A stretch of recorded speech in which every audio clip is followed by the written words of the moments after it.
जब श्री रामचंद्र जी को कुत्ते ने बताया न्याय का अनोखा तरीका। श्री रामचंद्र जी वनवास के बाद अयोध्या लौटे तो खूब धूमधाम से उनका राजतिलक हुआ।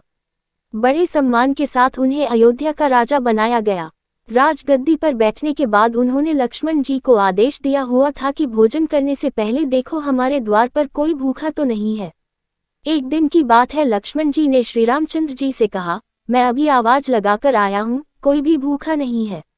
श्री रामचंद्र जी ने कहा, दोबारा जाओ और जोर से आवाज लगाओ, शायद कोई भूखा रह गया हो।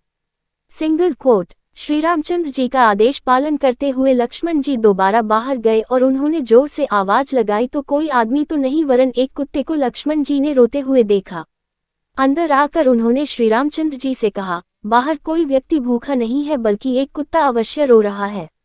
Single quote. श्री रामचंद्र जी ने उस कुत्ते को अंदर बुलाया और कुत्ते से पूछा, तुम रो क्यों रहे हो? Single coat. कुत्ते ने कहा, एक ब्राह्मण ने मुझे डंडा मारा है। श्री रामचंद्र जी ने ब्राह्मण को बुलवाया और उससे पूछा, क्या ये कुत्ता सही बोल रहा है? Single coat. ब्राह्मण ने कहा, हाँ, यह मेरे रास्ते में सो रहा था इसलिए मैंने इसे डंडा मारा है। ये कुत्ते जहां तहां लेट जाते हैं, इन्हें डंडे से ही मारना चाहिए।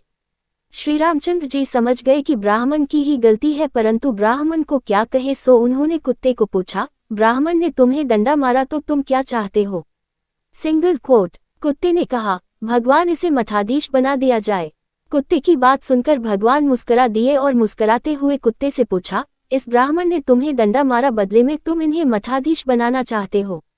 मठाधीश बनने से इनकी बहुत सेवा होगी, काफी चेले बन जाएंगे। इससे तुम्हारा क्या फायदा होगा? कुत्ता बोला, मैं भी मठाधीश था, मुझसे कुछ गलत काम हुआ, आज मैं कुत्ते की योनि में हूँ और लोगों के डंडे खा रहा हूँ। ये भी मठाधीश बनेगा, फिर कुत्ते की योनि में जाएगा, फिर लोगों के डंडे खाएगा तो इसकी सजा पूरी हो जाएगी।